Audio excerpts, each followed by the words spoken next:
He's assigned to take this woman and her baby back to their village. She was a prisoner of war, and she was raped, and she became pregnant while she was a prisoner of war.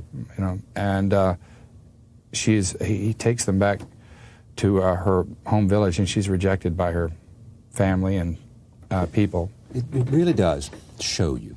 I mean, if you sit at this table and talk to enough people, you get at least reflections of the horror of war.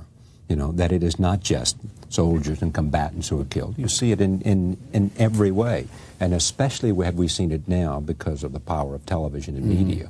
I mean, you see it in graphic forms with the reporters, because of satellite reporting every day, and almost at the time of, you know, immediately aftermath, and seeing the fact of how many innocent civilians are victimized by war. And that's, you know, and especially in the Balkans War. And we don't really see it on television.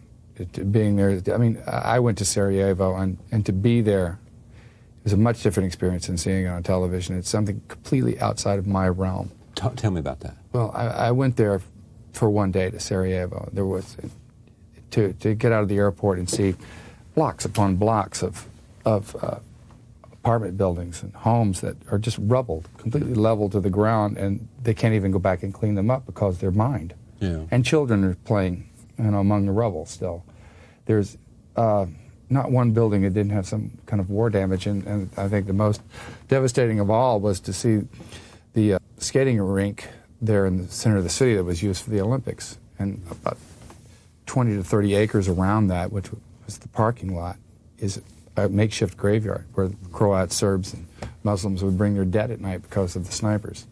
Did you read or prepare or talk to anybody for this any differently than... Yes, I knew a guy who was a bodyguard in Paris, and he was ex-French Foreign Legion, which my character is. Right, he's a Foreign Legion. And through him, I met with a couple of people who were soldiers of fortune, mercenaries over in that war. And what did you learn from that? Well, like I said, this character was really far from my experience. I've never been in combat, and nor do I ever really want to. And but to get inside their minds, as an actor, I'm interested in what makes people tick.